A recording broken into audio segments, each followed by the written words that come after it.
নমস্কার বন্ধুরা, স্বাগত জানাই তিতিক্ষাস কিচেন ব্লগ চ্যানেলে। আজকের এপিসোডে আমরা নিয়ে এসেছি গমের আটা দিয়ে বানানো একটা খুব সুস্বাদু জল খাওয়ার। খুব টেস্টি হওয়ার সাথে সাথে স্বাস্থ্যকরও হবে। একবার খেলে রোজ খেতে চাইবেন এরকম জল খাওয়ার। সুতরাং পুরো এপিসোডটা দেখুন শেখার জন্য এই খুব সুস্বাদু এবং মুখরোচক গমের আটা দিয়ে বানানো রেসিপি।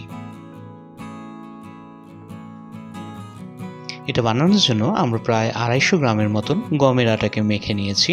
এটা মেখে আমরা প্রায় মিনিট 10 যাবত ছেড়ে দিয়েছিলাম। এই আটাগুলো খুব ভালো মতন সেট হয়ে গেছে, সুতরাং এগুলোকে একদম ছোট নেচির মতন বানিয়ে নেবেন। একবার নেচিগুলো বানানো হয়ে গেলে এগুলোকে খুব পাতলা একটা রুটির মতন আমরা বেলে নিচ্ছি। বেলাটা যত পাতলা হবে ততই কিন্তু ডিশটা ভালো হবে। এই যে একদম পাতলা বেলে নিয়ে এবার একটা পেন্সিল বা এরকম একটা গোল কিছু জিনিস নিয়ে এটাকে পেঁচিয়ে নেবেন, ঠিক পাইপের মতন বা রোলের মতন। কাজটা করার সময় হালকা একটু আটা বা তেলও মাখিয়ে নিতে পারেন পেন্সিলটার গায়ে।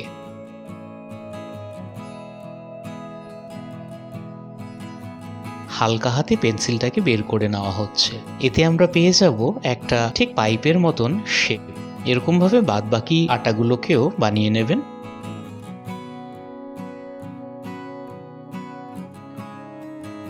একবার শেপটা বানানো হয়ে গেলে এটাকে স্টিমারে বসিয়ে নিয়ে ভাপিয়ে নেবেন ততক্ষণ যতক্ষণ এটা সম্পূর্ণভাবে সেদ্ধ না হয়ে যায়।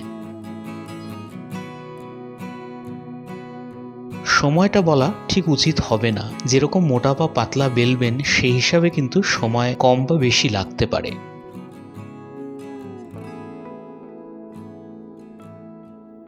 তবে নিশ্চয়ই একটা টুথপিক দিয়ে চেক করে নেবেন ভালো মতন সেদ্ধ হয়েছে কিনা। এই যে সেদ্ধ কিন্তু একদম হয়ে গেছে। এবার একটু ঠান্ডা হয়ে গেলে এটাকে ছোট টুকরোয় কেটে নেবেন। আমরা কিন্তু এটাকে একটু ব্যাকাভাবে কাটছি, এটাকে একটু মজার রেসিপি বানানোর জন্য। এই যে কাটাগুলো কমপ্লিট। এবার একটা কড়াইতে নেওয়া হলো 2 থেকে 3 চামচের মতন সর্ষের তেল। দিয়ে দেওয়া হলো হাফ চামচের মতন জিরে ফোড়ন, হাফ চামচের মতন কালো সর্ষে ফোড়ন। ফোড়নটা একটু হয়ে গেলে একটা মাঝারি সাইজের কুচনো পেঁয়াজ দিয়ে ভাজা শুরু করলাম।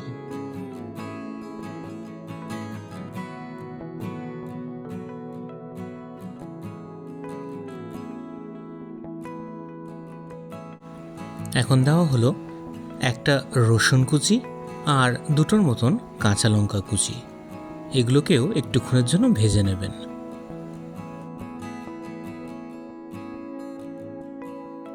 একটুক্ষণের মতন ভাজার পর দিয়ে দেওয়া হলো একটা মাঝারি সাইজের গাজর লম্বা করে কাটা। এবার দেওয়া হলো একটা টমেটো বাটা।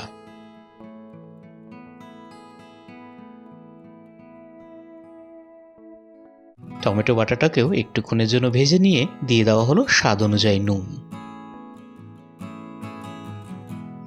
এবার দেওয়া হলো হাফ চামচের মতন ধনে পাউডার, হাফ চামচের মতন জিরে পাউডার, হাফ চামচের মতন হলুদ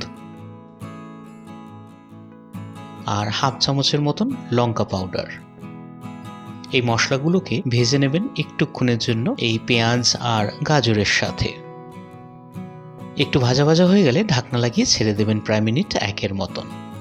1 মিনিট পর এই যে আপনি মশলাটা হয়তো দেখেই বুঝে গেছেন যে মশলাটা খুব ভালো মতন কষানো হয়ে গেছে। এবার রেসিপিটাকে একটু মজার বানানোর জন্য দিয়ে দেওয়া হলো 1 চামচের মতন টমেটো কেচাপ। কেচাপটা দিয়েও একটুক্ষণের জন্য ভেজে নেবেন।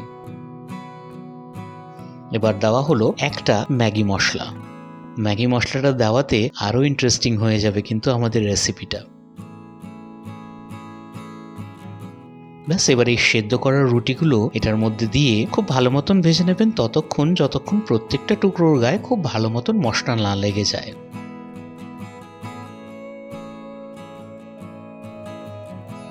একবার ভালো মতন মশলাটা লেগে গেলে এটাকে ছেড়ে দেবেন কয়েক সেকেন্ডের জন্য।